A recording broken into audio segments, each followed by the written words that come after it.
கேரளாவின் திருவனந்தபுரம் தொகுதியில் பாஜக வேட்பாளராக போட்டியிடக்கூடிய மத்திய இணையமைச்சர் ராஜீவ் சந்திரசேகரின் சொத்து விவரங்களை சரிபார்க்கும்படி மத்திய நேரடி வரிகள் வாரியத்திற்கு இந்திய தேர்தல் ஆணையம் உத்தரவு பிறப்பித்துள்ளது. தன்னுடைய ஓராண்டு வருமானம் வெறும் 680 ரூபாய் என்று கணக்கு காட்டியதால் சிக்கலில் சிக்கியிருக்கிறார் இந்த பாஜக எம்பி.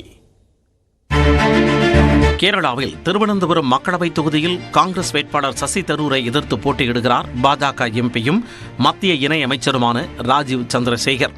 அவரது வேட்புமனுவில் தாக்கல் செய்த சொத்து விவரங்களில் பல குளறுபடிகள் இருப்பதாக கூறி காங்கிரஸ் புகார் எழுப்பியது. அதனைத் தொடர்ந்து காங்கிரஸ் கட்சி சார்பில் தேர்தல் ஆணையத்தில் புகார் மனுவும் அளிக்கப்பட்டது. இந்த நிலையில்தான் ராஜீவ் சந்திரசேகரின் வேட்புமனுவில் தெரிவிக்கப்பட்டுள்ள சொத்து விவரங்களை சரிபார்க்கும்படி மத்திய நேரடி வரிகள் வாரியத்திற்கு இந்திய தேர்தல் ஆணையம் உத்தரவு பிறப்பித்துள்ளது.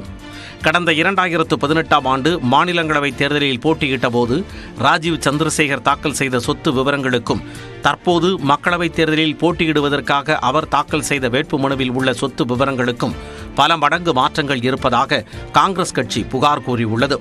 குறிப்பாக ராஜீவ் சந்திரசேகரின் அசையும் சொத்துக்களின் மதிப்பு 2018ஆம் ஆண்டில் சுமார் 28 கோடியாக இருந்த நிலையில் தற்பொழுது வெறும் 9 கோடியே 25 லட்சம் ரூபாயாக குறைந்துள்ளது.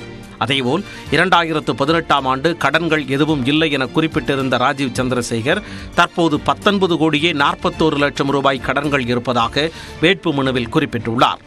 வங்கி முதலீடுகள் 100% உயர்ந்துள்ள நிலையில் மியூச்சுவல் ஃபண்ட் முதலீடுகள் 200% வரை அதிகரித்திருப்பதும் ராஜீவ் சந்திரசேகரின் வேட்புமனு விவரங்கள் மூலம் தெரியவந்துள்ளது.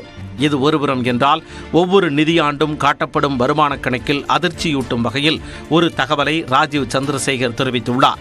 அதாவது 2021-2022 நிதியாண்டில் அவரது வரி விதிப்புக்குட்பட்ட வருமானம் வெறும் 680 ரூபாய் மட்டுமே என குறிப்பிட்டுள்ளார். மாநிலங்களவை உறுப்பினராக மாதம் 1 லட்சம் ரூபாய் சம்பளம் பெறுபவரும் கோடீஸ்வரருமான மத்திய இணையமைச்சர் ஆண்டுக்கு 680 ரூபாய் மட்டுமே வரி செலுத்த வேண்டிய வருமானம் இருப்பதாக குறிப்பிட்டதும் சர்ச்சைக்கு வித்திட்டுள்ளது.